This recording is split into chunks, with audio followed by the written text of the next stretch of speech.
Selamat berjumpa kembali rekan-rekan peserta kuliah mekanika teknik pada pertemuan yang kedua. Pada pertemuan yang kedua ada latihan bebas 1, latihan bebas 2, dan latihan bebas 3 yang harus diselesaikan. Pada narasi kali ini saya akan menjelaskan bagaimana mengerjakan atau memperoleh solusi dari soal-soal di latihan bebas 1.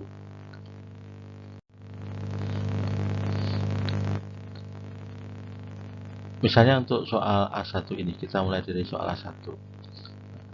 Ketika kita diminta untuk menyelesaikan soal-soal mekanika, maka ada tahapan yang jelas. Ya, saya memformulasikannya menjadi 4 tahapan.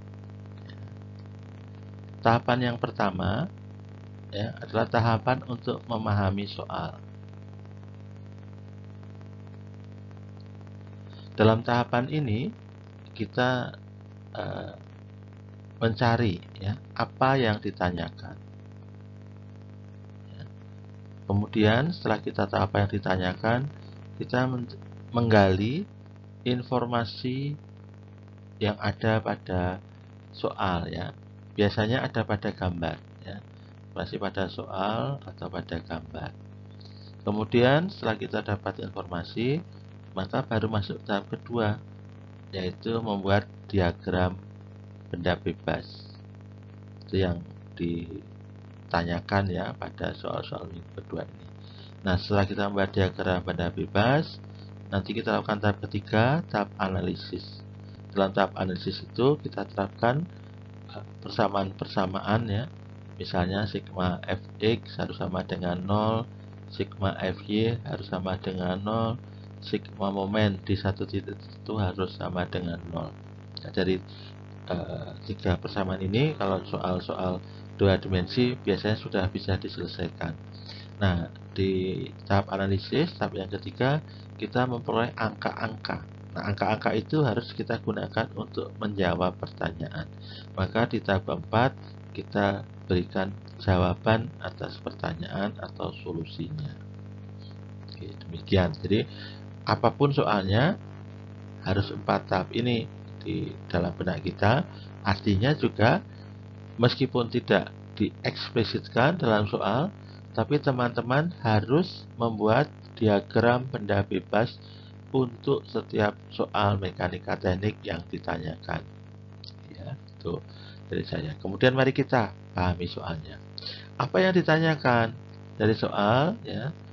Itu yang ditanyakan adalah gaya reaksi di tumpuan B.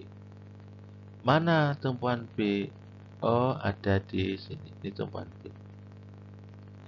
Beri nama B. Berarti batangnya sering kita sebut batang ACB karena titik A di sana, C di situ, B ACB ya, batang ACB atau batang AB. Ketika kita ingin mencari gaya reaksi di tumpuan B, mau tidak mau atau harus kita lakukan ya, jadi pemotongan dilepaskan dari lingkungannya. Jadi tumpuan A dilepas, tumpuan B dilepas, sehingga nanti kita peroleh diagram benda bebasnya. Nah, dari soalnya sudah tahu, oh, berarti harus lepas di A dan di B. Kemudian apalagi informasi pada gambar? Sudah ada Y dan X arahnya, kita ikuti. Ini sumbu untuk arah gaya positif. Ada sumbu juga T dan N, kita nanti juga ikuti. T itu tegak lurus pada batang atau tangensial, N itu normal, ada permukaan normal ya. Jadi kita sudah tahu. Kemudian ada dimensi 5 meter dan 3 meter. Itu ada di soal. Ada 40 derajat sudut antara F dengan sumbu T. Ya. Besarnya F 65 kN. Besarnya sudut ACB dengan permukaan horizontal itu 15 derajat. Nah, itu semua informasi sudah ada. Nah, di sini tidak ada informasi mengenai berat batang ACB. Kalau tidak ada, ya kita asumsi bahwa berat batang diabaikan. Kenapa diabaikan? Ya cari mudah kan, kita kan tidak cari susah ya. orang tidak ada informasinya, tidak dikatakan apa-apa, supaya gayanya tidak terlalu banyak. Nah, kita buat saja sama dengan 0.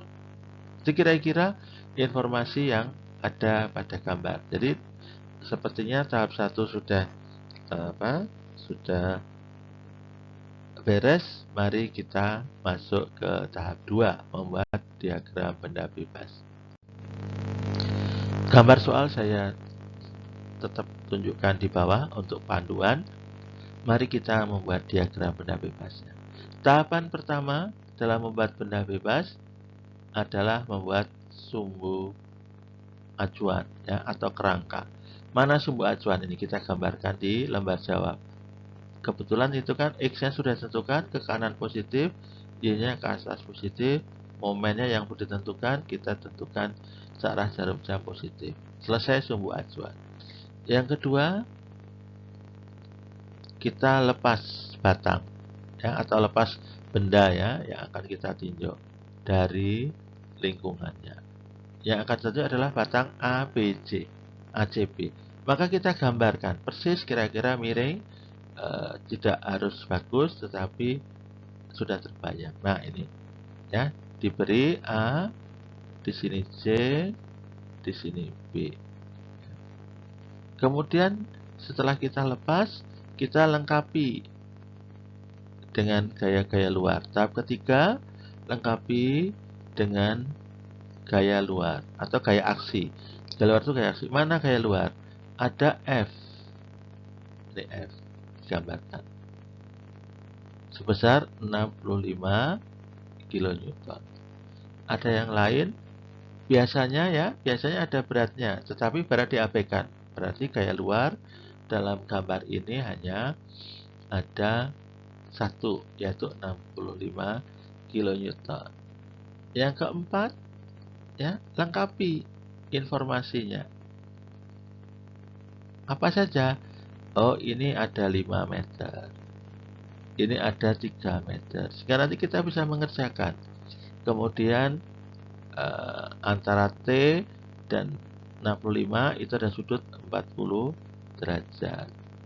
Kemudian antara batang ACB dengan horizontal itu 15 derajat. Lalu di sini ada N, ya. Oke. Kemudian yang kelima, untuk membuat diagram bebas yang terakhir adalah kita gambarkan gaya-gaya reaksi, gaya-gaya pada tumpuan yang muncul akibat kita lepas dari lingkungan. Jadi supaya B itu tidak jatuh di gambar ini, supaya B tidak jatuh ditahan oleh roll yang warnanya kuning ini. Roll menahan B. Nah, ketika roll dan permukaan dihilangkan, pasti cenderung akan berputar atau jatuh searah jarum jam. Maka supaya tidak jatuh, ada gaya reaksi. Nah, itu yang kita gambarkan sini. Gaya reaksinya, yaitu FB. Ya, saya beri warna berbeda supaya teman-teman bisa memahami dengan baik. Kalau teman-teman itu membuat tugas, ya tidak usah beri warna berbeda. Ini saya memberi warna berbeda supaya bisa dipahami dengan baik. Saya beri warna biru. Yang biru itu berarti, ya, ini saya tuliskan sini juga gaya reaksi, termasuk momen, ya. Nanti kalau ada momennya.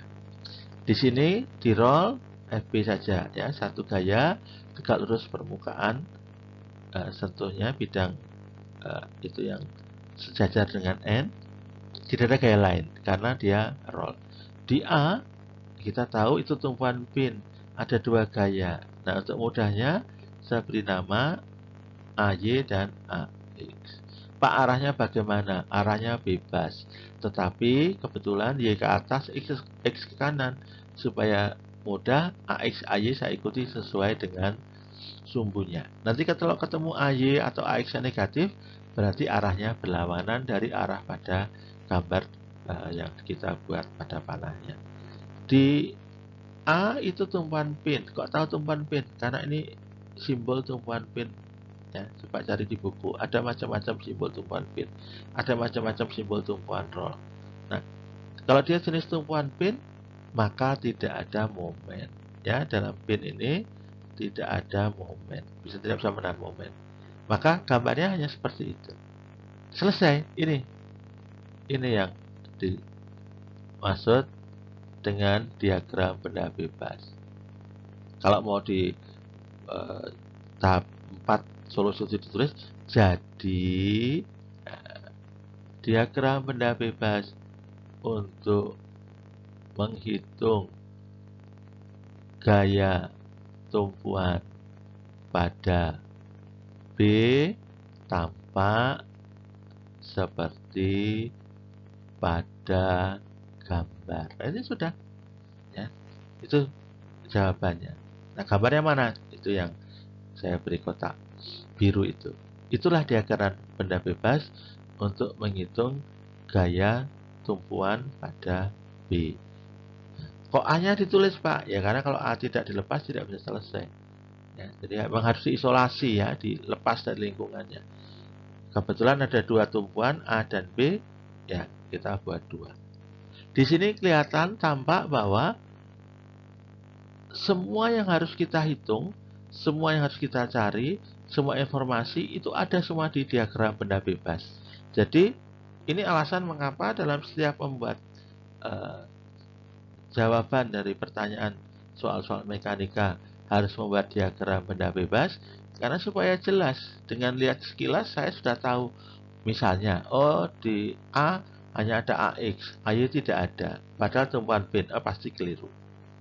Atau di A muncul momen, ya, digambarkan. Ya, misalnya saya gambar di sini, ya, supaya tidak bingung. Di A ada gambar, ada AX, ada AY, dan momen A.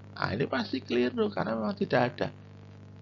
MA tidak ada karena tumpuan pin tidak mampu menahan momen. Jadi diagram benda bebas inilah kontrak, ya, untuk diselesaikan pada tahap ketiga dan tahap keempat dalam penyelesaian soal. Saya ulangi, untuk membuat diagram benda bebas ada 5 tahapan, ya.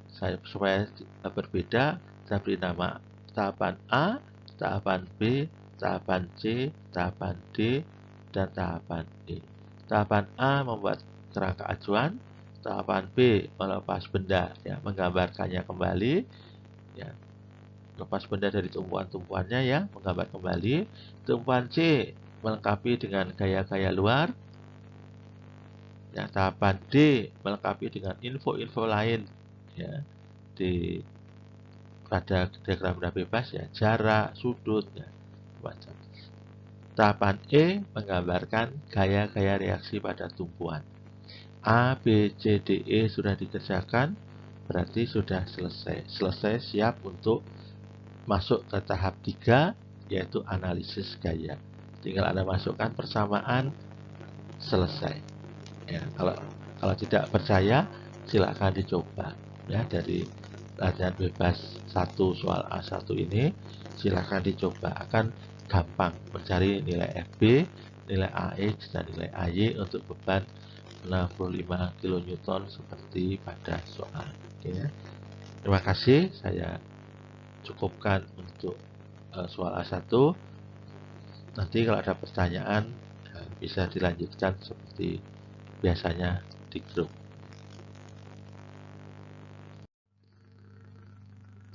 Selanjutnya jika ada pertanyaan, ya, atau kesulitan, silahkan tanyakan di grup kuliah, ya. Saya akan menjawab semua pertanyaan, kesulitan, dan semoga kita semua bisa belajar dengan baik, tetap sehat meskipun pandemi, tapi kita bisa selamat dari COVID, ya. Terima kasih, sampai bertemu kembali. Silakan mengerjakan tugas-tugasnya. Saya tunggu kalau ada pertanyaan dan tanggapan di WA Group, ya. Terima kasih.